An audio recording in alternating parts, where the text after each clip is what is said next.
इस ट्रिक को यूज नहीं करते हो, इस तरीके से कायदे पर तवज्जो नहीं देंगे, तो वो फिर सारी जिंदगी आपको तंग करेगा, और तंग करने के बाद वो फिर क्या करेगा कि आप भी मजबूर होंगे उसको मदरसे से निकालेंगे। नहमदुहु व नसल्ली अला रसूलिहिल करीम, अम्मा बाद, फ़अऊज़ु बिल्लाहि मिनश शैतानिर रजीम, बिस्मिल्लाहिर रहमानिर रहीम, अस्सलामु अलैकुम व रहमतुल्लाहि व बरकातुहू। जी दोस्तों, मैं हूं आपका दोस्त हाफिज कारी मोहम्मद अब्दुल्ला चिश्ती, और आप देख रहे हैं इल्म की राह चैनल। आप सबको इल्म की राह चैनल में खुशामदीद कहते हैं, और आप देख रहे हैं मदनी कायदे का कोर्स, जो कि अल्लाह के फजल व करम से हमारे उसके 6 असबाक हो चुके हैं। आज जो हम सबक पढ़ने जा रहे हैं, आज की जो वीडियो में आपको ऐसे अल्हम्दुलिल्लाह ताला अल्लाह के फजल व करम से ऐसे मवाद आपको देने जा रहा हूं कि आप यकीनन आप खुश होंगे इससे, और अल्लाह तबारक व ताला से दुआ भी करता हूं अल्लाह तबारक व ताला ये सही अपने बारगाह में कबूल व मंजूर फरमाए। आज का सबक जो हम पढ़ने जा रहे हैं वो है सबक नंबर 7, हुरूफ मद्दा।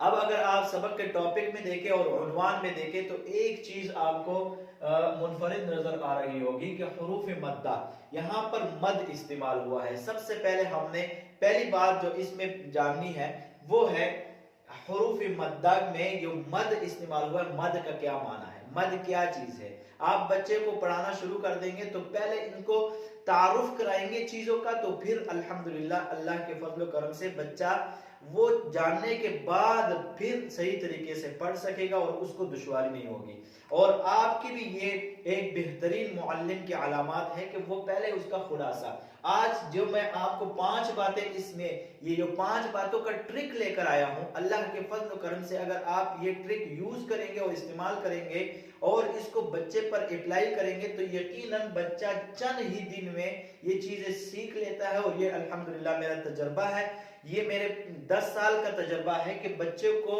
मार पीट और बच्चे पर प्रेशर डालना ये कोई कमाल नहीं, लेकिन बच्चे के जहन में ये कायदा डालना और इसको याद कराना, रट्टा नहीं लगाना, इसको याद कराना, जो अहसन तरीके से बच्चे को पढ़ाना, ये एक अच्छे मुअल्लिम की अलामात होती है।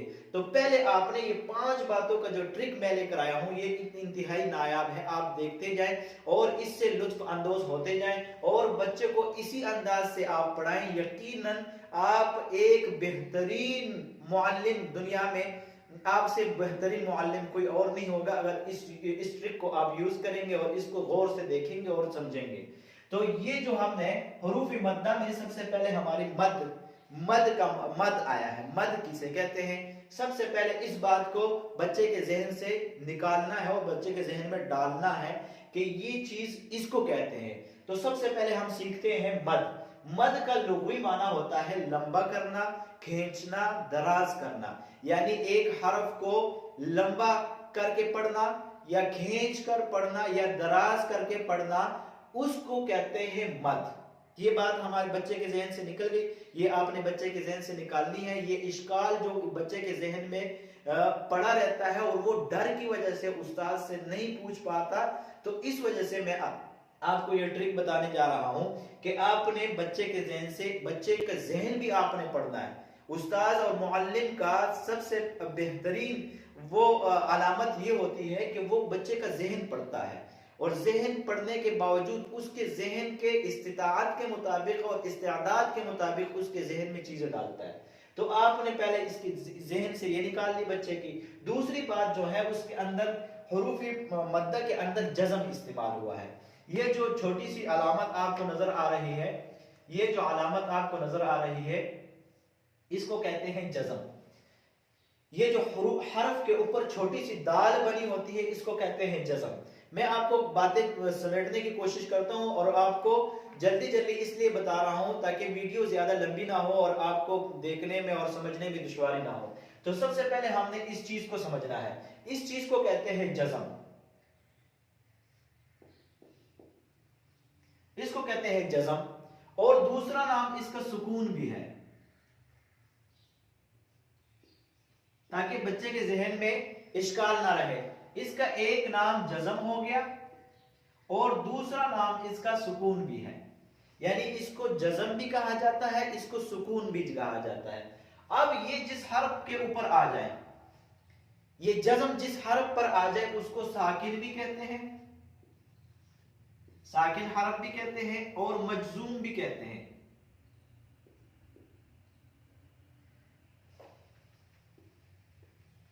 मजजूम भी कहते हैं, इसको साकिन हरफ भी कहते हैं और मजजूम भी कहते हैं। अगर आप इसको जज़म कहेंगे तो इस हरफ को फिर हम मजजूम कहेंगे, अगर आप इसको सुकून कहेंगे तो फिर हम जिस हरफ पर सुकून आ जाए उसको साकिन कहेंगे।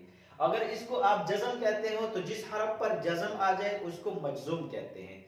आपने ये बात भी क्लियर हो गई। ये बातें मैं इसलिए बता रहा हूं कि क्योंकि इस सबक के साथ इनका एक राब्ता है, एक कनेक्शन है और एक ताल्लुक है, और वो ताल्लुक के बुनियाद पर मैं आपके जहन से ये चीजें ये जहन में पहले डाल रहा हूं ताकि आपके जहन में बाद में ये इश्कालात ना हो कि यार ये जज़म और सुकून और ये किसको कहते हैं। तो ये मैं आपके जहन से पहले निकाल रहा हूं। ये इसका सबसे पहले तो हमने मद को पहचान लिया कि मद का माना हुरूफ मद्दा, इसलिए इनको कहते हैं क्योंकि ये दराज होके पढ़े जाते हैं, लंबे खींचे जाते हैं और ये खींच कर पढ़ने वाले हुरूफ हैं, इसलिए इनको हुरूफ मद्दा कहते हैं। दो बातें हमारी जहन से, बच्चे के जहन से हमने निकाल ली और हमारे जहन से भी निकल गई। तीसरी बात की तरफ आते हैं कि हुरूफ मद्दा की तादाद कितनी है। तो हुरूफ मद्दा की तादाद तीन है। नंबर 1 अलिफ मद्दा, नंबर 2 वाव मद्दा और नंबर 3 याई मद्दा। तीन बातें निकल गई, अलिफ मद्दा, हुरूफ मद्दा की तादाद भी हमारे जहन से। तीसरी बात भी अल्लाह के फजल करम से हमने सीख ली कि हुरूफ मद्दा की तादाद 3 है, अलिफ मद्दा, वाव मद्दा और याई मद्दा। ये हो गए। तीसरी बात की तरफ हम आते हैं कि इनकी खींचने की मिकदार कितनी है।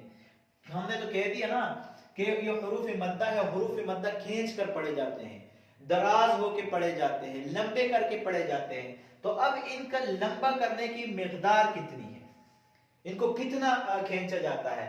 तो इनके हुरूफ मद्दा के खींचने की तादाद है 1 अलिफ के बराबर, यानी ये हुरूफ 1 अलिफ के बराबर खींचे जाते हैं, यानी 2 हरकात के बराबर।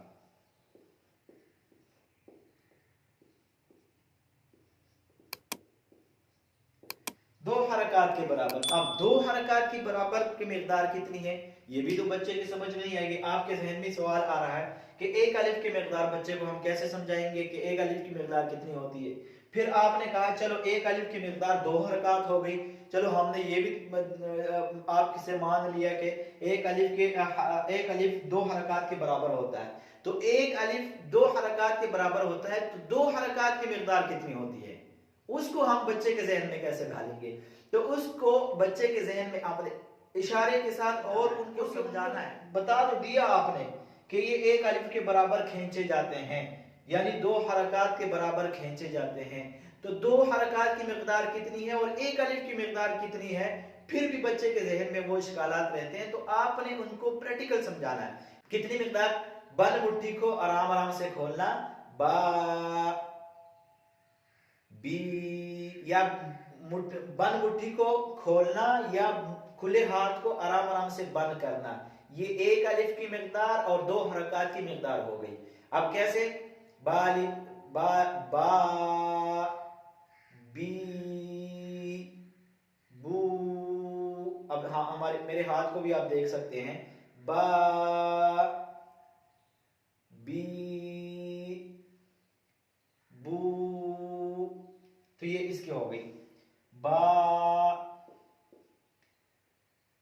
बू बी।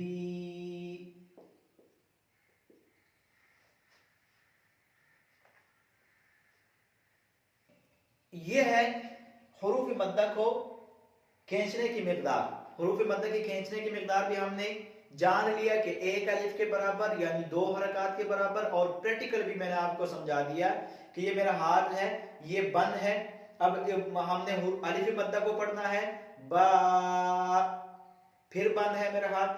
याई मद्दा को पढ़ना है, बी, अब फिर मेरा हाथ बंद है, वाव मद्दा को पढ़ना है, बू, ये है अलिफ, ये है, और इनकी मिकदार भी आपको हो गई। अब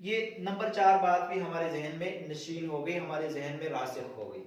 जो 5वीं बात आने वाली है, जो लास्ट में आने वाला है, ये जो लास्ट में ऑप्शन आने वाला है, और लास्ट का जो नंबर है हमारे पास, अल्हम्दुलिल्लाह 4 बातें, जो 5वीं बात है उसको समझने की कोशिश करें, क्योंकि वो मगज है और वो खुलासा है, और आपको ये, क्योंकि खुलासे से सब कुछ समझ आता है। अब ये खुलासा मैं आपको बताता हूं कि आप हुरूफ मद्दा की पहचान कैसे कराएंगे। फर्ज करें हमारे पास है तीन हुरूफ हैं, हुरूफ मद्दा की पहचान हमने करानी है। ये हमारे पास है अलिफ मद्दा,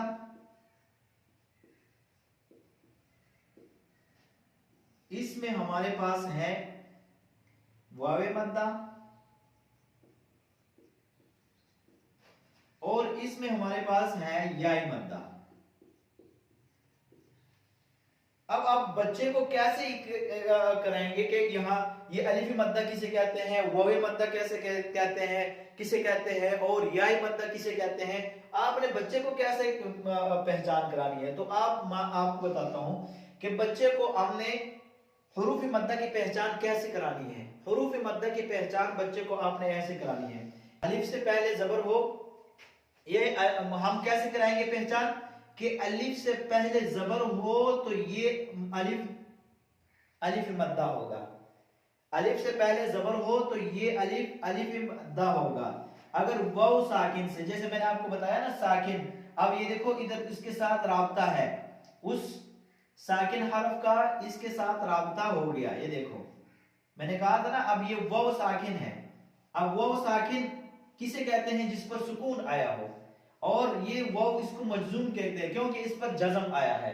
तो आप देख सकते हैं कि इनका कनेक्शन है इनके साथ, और इनको हुरूफ मद्दा इसके अंदर मद आया है, तो इनका भी उधर सारी बातों का जोड़ है। ये जितनी भी बातें मैंने आपको बताई इसके आपस में जोड़ है, आपस में एक ताल्लुक है और एक राब्ता है, इसलिए मैंने आपको बताई है। तो ये देखो वाव साकिन से पहले पेश हो तो इसको वाव मद्दा कहा जाएगा, वाव साकिन से पहले पेश हो तो इसको वाव मद्दा कहा जाएगा, अलिफ से पहले जबर हो तो इसको अलिफ मद्दा कहा जाएगा, वाव साकिन से पहले पेश हो तो इसको वाव मद्दा कहा जाएगा, और या साकिन से पहले जेर हो तो इसको या मद्दा कहा जाएगा। ये है तरीका। अब हम सबक जब पढ़ेंगे तो उधर आपको साफ दिखाई देगा कि किसे कहते हैं। अब हम ये हुरूफ मद्दा का सबक पढ़ते हैं, थोड़ा सा आपको समझा देते हैं कि यहां पर देखें, पहले लिखा है बा, बू,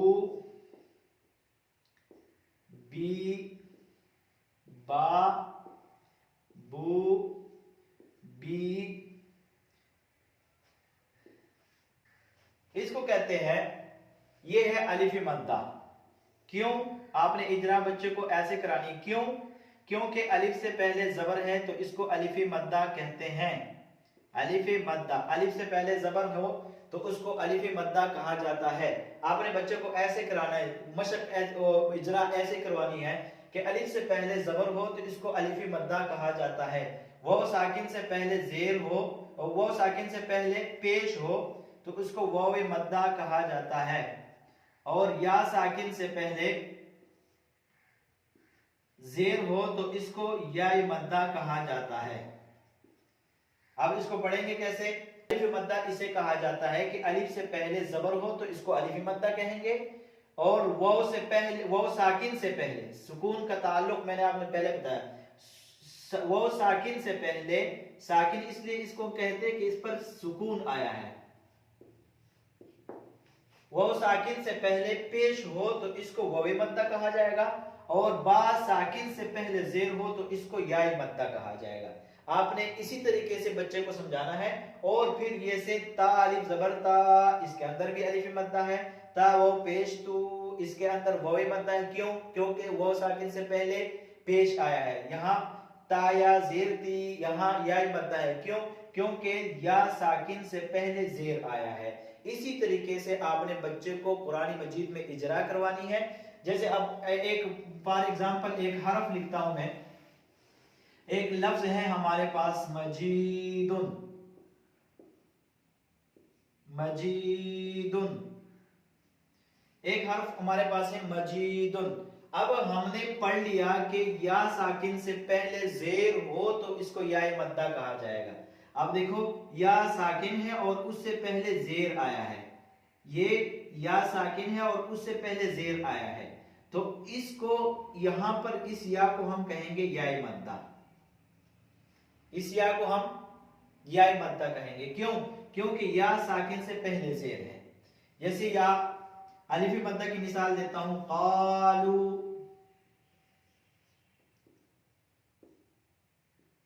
कालू, यहां पर ये अलिफ मद्दा है क्योंकि अलिफ से पहले जबर है, इसलिए ये अलिफ मद्दा है। इसको थोड़ा सा खींच के पढ़ेंगे, कालू। अब लू के अंदर वाव मद्दा है क्योंकि वाव साकिन से पहले पेश है। इसी तरीके से आपने बच्चों को इजरा करवानी है। और ये सबक जो है, ये हमने आज का जो सबक पढ़ा है, ये टॉपिक पढ़ा है अल्हम्दुलिल्लाह, ये है हुरूफ मद्दा का। और इन ट्रिक को आपने यूज करना है, इन बातों को आपने यूज करना है, इन बातों को आपने अप्लाई करना है बच्चे पर। तो यकीनन मैं आपको गारंटी देता हूं कि ये बच्चा आपका चंद ही महीनों में कुरान मजीद को समझने में कामयाबी हासिल करेगा। अगर आप इस ट्रिक को यूज नहीं करते हो, इस तरीके से कायदे पर तवज्जो नहीं देंगे, तो वो फिर सारी जिंदगी आपको तंग करेगा। और तंग करने के बाद वो फिर क्या करेगा कि आप भी मजबूर होंगे, उसको मदरसे से निकालेंगे, उससे अपनी क्लास से निकालेंगे, क्योंकि आप कहेंगे कि यार ये बंदा चलने के काबिल नहीं। क्यों? क्योंकि आपने उसको सही तरीके से समझाया नहीं। अगर ये मैं कहूं कि ये बच्चे की नाकामी नहीं, ये एक उस्ताद की नाकामी है, तो मैं इसमें बचा हूं। क्योंकि इस तरीके से आप इस ट्रिक को यूज करेंगे, इस तरीके से आप बच्चे को पढ़ाएंगे, तो मेरे पास भी अल्हम्दुलिल्लाह बच्चे पढ़ रहे हैं और उनको मैं इसी ट्रिक को यूज करके बच्चे को पढ़ाता हूं। मेरे कायदे का दौरानिया होता है 1 माह या ज्यादा से ज्यादा 2 माह। अगर बच्चा इंतहाई कमजोर है तो 3 माह। 3 माह से मैं बच्चे को ऊपर नहीं लेके जाता अल्लाह के फजल करम से।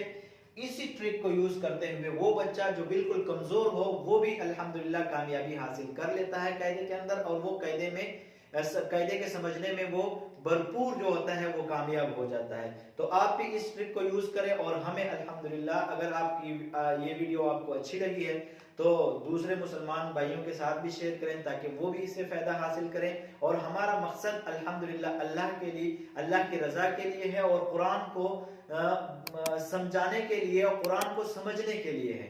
तो आप भी हमारे साथ ताअवुन करें और हमें अपने भरपूर दुआओं में याद रखें। हमारे इदारे के लिए दुआ करें, हमारे असातिज़ा के लिए दुआ करें, हमारे जो अल्हम्दुलिल्लाह हमारे मदरसे के जो डायरेक्टर हैं, मुहतमिम हैं, हाफिज मशहूद अहमद साहब दामत बरकातुहुल आलिया, उनके लिए भी दुआ करें क्योंकि उन्होंने बच्चों के लिए एक पुरवकार बेहतरीन माहौल मुहैया किया हुआ है।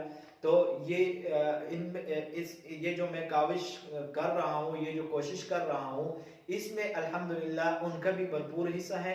आप भी उनको अपने दुआ में याद रखें और मैं भी अल्हम्दुलिल्लाह उनको अपने दुआ में याद रखता हूँ। अब मुझे इजाज़त दीजिए, अगले सबक में इंशाअल्लाह फिर मिलेंगे। व आखिर दावाना अनिल हम्दुलिल्लाहि रब्बिल आलमीन। खुदा हाफिज।